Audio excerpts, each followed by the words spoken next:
Welcome to Becoming a Canadian.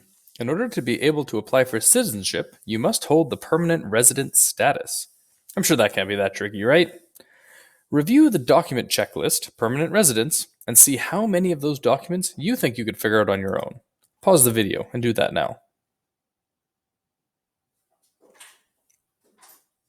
Alright, now imagine you had to do it without having English as a first language.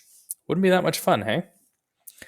Let's imagine you somehow managed to apply and pay the $1,050 fee if you are a humanitarian application, and you get accepted to come to Canada.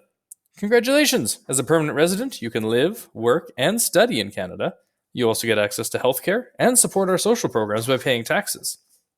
However, you can't vote, and certain jobs that require a security clearance you might not be eligible for. If you want to do that, you need to apply to be a Canadian citizen. In addition to being a permanent resident, you will need to have been in Canada for 1,095 of the 1,825 days prior to your application date. That's 5 years. You will also need to satisfy your income tax obligation in 3 tax years that are fully or partially within the 5 years right before the date you apply. Basically, you have to have paid your taxes for 3 years. And if you are between 18 and 54, you will need to prove your English or French speaking and listening skills. You'll require a level 4 speaking and listening ability, depending on the test you take, I guess. To become a citizen, you must show that you can take part in short, everyday conversations about common topics, understand simple instructions and questions, use basic grammar, and show you can express yourself with common words and phrases.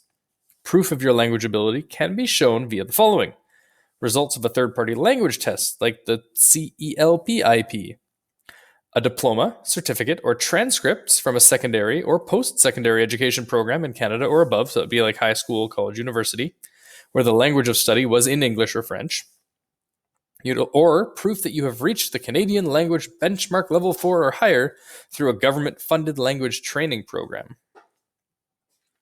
Now that you've done that, it's just a matter of putting all those documents together and paying the fee. Most applications cost about $600, but can be more or less depending on the type of package required.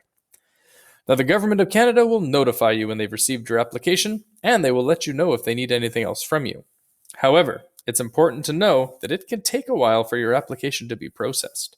Depending on the quantity of submissions, you might have to wait over a year's time. Oh, and if you're between 18 and 54, you must also show some knowledge of Canada, its history, values, symbols, institutions, and rights, responsibility, and privileges of citizenship, such as voting in election and obeying the law. How do you do that? You get to take a citizenship test after you're approved. So why don't we try that now?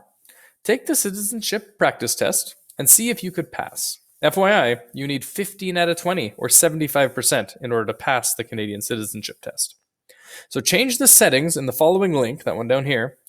Change it to Manitoba as your province and 20 questions. This is the actual number of questions that's usually on the test. So do that now. Click on that link, change those settings, take the test, see how you do.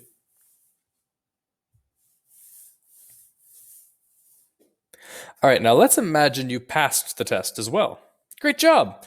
Once your citizenship application has been approved and you've passed the citizenship test, you have one more step, the Citizenship Ceremony.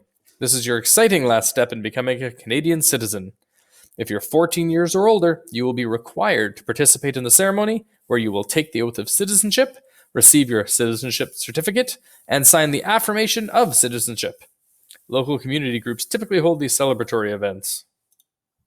That's all you have to know about becoming a Canadian citizen.